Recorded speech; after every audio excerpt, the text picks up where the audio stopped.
Welcome back. So today I'm going to go ahead and go over some of the basic commands in the Linux terminal. So there'll be others. There are around 3,000 Linux commands, something like that. I'm not sure, was it actually 2 or 3? It doesn't matter. You don't need to know all of them. It's unimportant. You need to know the ones that you will use. You need to, first of all, you need to know the basic ones, and then you move on from the basic ones to the ones that are fit for your purpose. And then over time, you basically learn more and more and more and more. And I don't think that there are that many people who know all of them. But it doesn't matter because a lot of them you will never need or use, as they are commands built for specific purposes. Anyway, so the very first command that we will need to learn is the cd command. So these are the set of commands which will help you with the navigation. So you have the cd command, which stands for change directory. Now, pretty much almost all the commands have manual pages. So you type in man cd, and this gives you a ton load of information in regard to the cd command and all of the arguments that can be passed to it. It gives you the syntax, what it is, how it is used, etc. You press Q to actually quit it. Why is the screen going dark? Okay. Anyway, the arguments that are passed to the commands, well, I'm not going to do the demo on that with the CD, I'll do it with the ls, but here let me just show you how the CD works. If you press CD and if you type in slash, I don't know, home, and then just press tab, it's going to autocomplete. So tab autocompletes commands. If I press tab twice, it's going to give me the list of possibilities, but I can just type in CD, and now I am in that folder. I am in that directory. And if I type in pwd, which stands for print working directory, and press enter, that's going to tell me exactly where I am at the moment. So this is my working directory. Another command is ls, which lists the contents of the current directory. ls can be passed argument. You can pass arguments. So you pass arguments with a dash, and then you specify which argument you wish to pass. And if I state ls-l, that will tell me,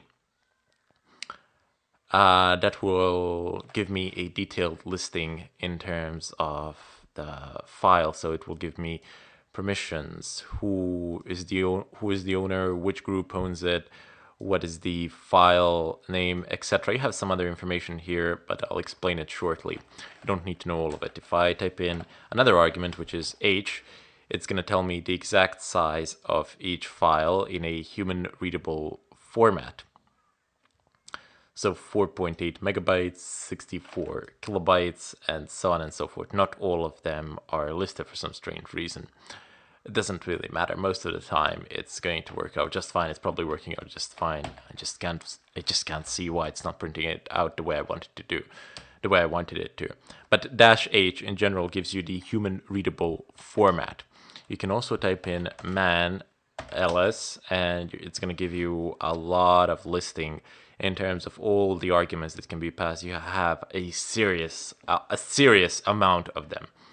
Like, quite literally here, it stands for human readable with -l or -s print. Human readable sizes, 1 kilobyte, 234 megabytes, 2 gigabytes, etc. It's gonna give you it's gonna tell you the sizes. Anyway, so I'm just gonna go ahead and press Q to quit this. One of the other commands that you can use is the uname -a, and that's gonna, -a stands for all in general, and that's gonna tell you well, this is my domain, this is the host name, and then this is the kernel version here, and I'm running Fedora 23. You might have done, I mean, 24 is out, I will update 24, but no significant difference in terms of what we are going to be doing. 22, 23, 24, and probably 25 will be almost exactly the same for our purpose. If not exactly the same. I mean, there aren't any real differences there that would affect us. Anyway, if you type in uname -r, another argument, that's just going to give you the kernel. So let's go ahead and clear that. You clear it with Control L or by typing in the command clear to clear the screen. There's also a dice command which is called history,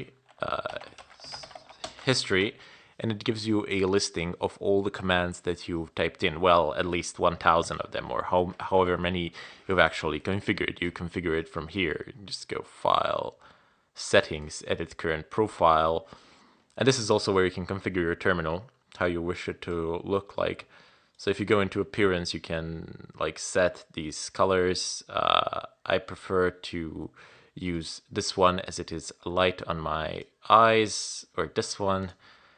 Generally, in between one of the two I pick, it doesn't really matter for me because it's just something. Because I spend a lot of time in front of the computer, I always choose the colors that suit my eyes the best.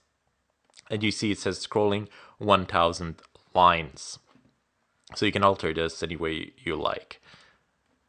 Actually, let's put it back to the white one, as it is better for you, because you can see it better. Okay, so let's clear the screen. Next up, we're gonna go ahead and take a look at chmod and chown and touch. So if I type in touch and if I type in test, this is going to create a file test. If I type in ls, test is there. There's also ll, a short version of ls-l, and it's still going to be there. As you can see it, it's test is here and it's here. If I press Ctrl to clear the screen. Now if I type in ll space test, I just want to get a listing for a particular file. I can see that the chronic, which is the user that owns the file test, and the group chronic owns the file test as well. These here, dash stands for a file. You have a D, which stands for a directory, and L, which stands for a link. I think you have a few more of them for pipes, etc., but doesn't really matter now. We'll get into pipes when we start messing around with traffic down along the merry road. So you have the first three signify the permissions for the user. The second three signify the permissions for the group. And the last three signify the permissions for the world, so what anybody else can do to the file. And these are called discretionary access controls. This has nothing to do with mandatory access controls, which is SC Linux. So this is just the first layer of security. If you can chmod and you can change the permissions by typing in a set of numbers like this. 777 is the global set of permissions. I would strongly suggest that you go out onto the net and you take a look at chmod and man chmod, because it's such an extensive, well, maybe not that much of an extensive command, but you see these permissions, they have a logic of their own. So chmod, if you type in like 777, that's a global mode, but you can also type in 055 or something like that, and that's gonna enable you to give different permissions. But you need to take a look at these numbers and what each one of them represents here. Actually, let me just go ahead and look it up for you. File permissions. There was a very good explanation on the net out there for this. It's not really an explanation of the chmod. It just gives you the listing on the numbers. And the listing on the numbers is the thing that I'm looking for now. Yep, there we go. So if you 4 stands for readable, 2 stands for writable, and 1 stands for executable. But you see these R, W, and X? Well, they can also be used, and I can do this. chmod, instead of typing in numbers, I can just type in +X to test. Yep. And if I press enter and if I do ll test again, you will see that the user has gained execute permissions, and that the group has gained execute permissions, and that the world has gained execute permissions, which is like really bad, which is not something that we generally want. But there's also something, let me just open up a text editor here for you. And by the way, VMI is the text editor. You won't have it by default. Type in DNF. And actually, no, I'll talk about the DNF later. You can just type in VI. That's the one that you will have. And with VI, type in tests, I don't know, 0, 1. And let me just go ahead and copy paste these. I don't actually need to do this. This is just from my notes. +2 + 1.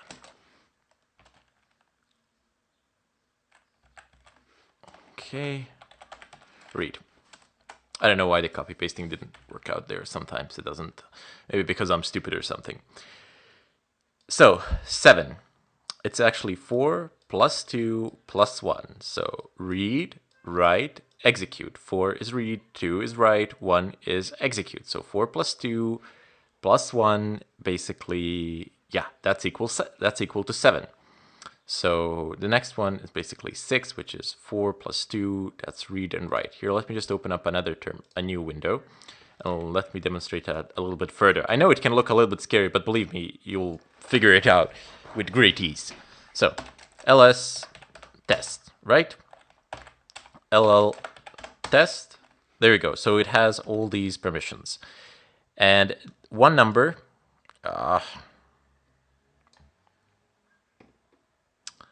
so like, yeah, there we go.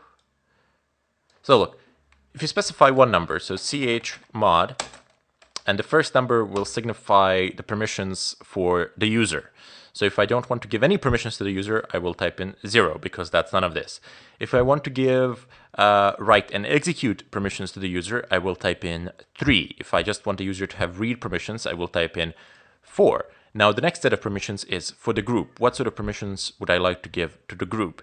Well, let's say that the group can read from it, so 0, 4. And the last permission to the world shall be 0 as well, so test. So this, you're gonna have 3 dashes here, and you're gonna have a dash here, and it will be, it will, let me just see it, read, write, execute. Right, you will have 2 dashes here, and this will be readable. So let's see how that actually changes. Let's test, and there you go.